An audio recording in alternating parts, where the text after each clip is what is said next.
Right. Okay. So on that political front, we know that former New York Mayor Rudy Giuliani said on Sunday's Face the Nation that Black Lives Matter is, quote, inherently racist. So if we can, let's go ahead and play that for our viewers. When you say Black Lives Matter, that's inherently racist. Well, I think their Black argument lives matter, white lives matter, Asian lives matter, Hispanic lives matter. That's anti-American and it's racist. Well, of course Black lives matter, and they matter greatly. But when you focus in on 1% of less than 1% of the murder that's going on in America, and you make it a national thing, and all of you in the media make it much bigger than the black kid who's getting killed in Chicago every 14 hours, you create a disproportion. The police understand it, and it puts a target on their back. Every cop in America will tell you that if you ask them. All right. So, Jeff Pegues, you have done research on this. You've talked to rank and file police. You've studied this issue in Chicago. Is Mayor Giuliani correct? Is some of what the Black Lives Matter movement stands for, is that something that makes officers feel as though there's a target on their back? He is correct on that point, but the other points, he's wrong. And, you know, that's one of the reasons why I wanted to do this book and go to these neighborhoods and talk to police officers, hear both sides, and get their account of what's really happening. And based on the former mayor's comments, it doesn't sound like he's been to those neighborhoods, that he's talked to the people who live there, that he has any idea what they're really thinking and feeling and what is behind this surge of emotion over these police shootings. And then it's not really clear that he understands what I think is the reality for law enforcement right now. So I don't believe his comments reflect the reality. And that's part of the problem with this issue, is there are people who are making comments that do not reflect the reality. And you'll hear that from both sides.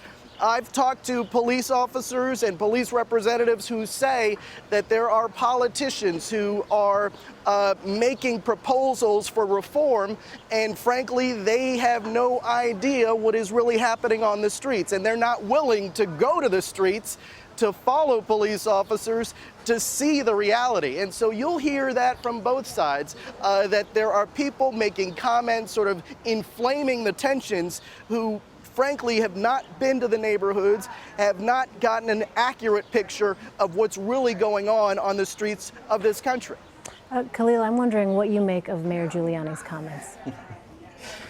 Well, he's consistent. And he's been making this comment, what I call playing the violence card. I wrote about it in the New York Times in the wake of the Trayvon Martin and George Zimmerman debacle. What does that mean? Well, playing the violence card means that when African Americans speak to the problem of state violence, of the legitimate monopoly on violence that the state has, as a problem, as an abridgment of their civil rights or their human rights, the response is, well, you kill each other, which is essentially to say that you have no legitimate claim on the state to treat you with dignity and respect or to uphold your constitutional rights.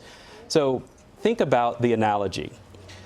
Domestic violence is a problem in this country, both non-lethal and lethal domestic violence. And we know for a fact that for much of the history of domestic violence in this country, policing was not on the side of the victim. That the assumption was that this was a problem to be worked out between a husband and a wife, with the presumption that the husband could manage himself. Now, those laws have changed because we've held police officers accountable for doing due diligence. So the question is, what is the state's responsibility, even in instances of interpersonal violence, to respect life?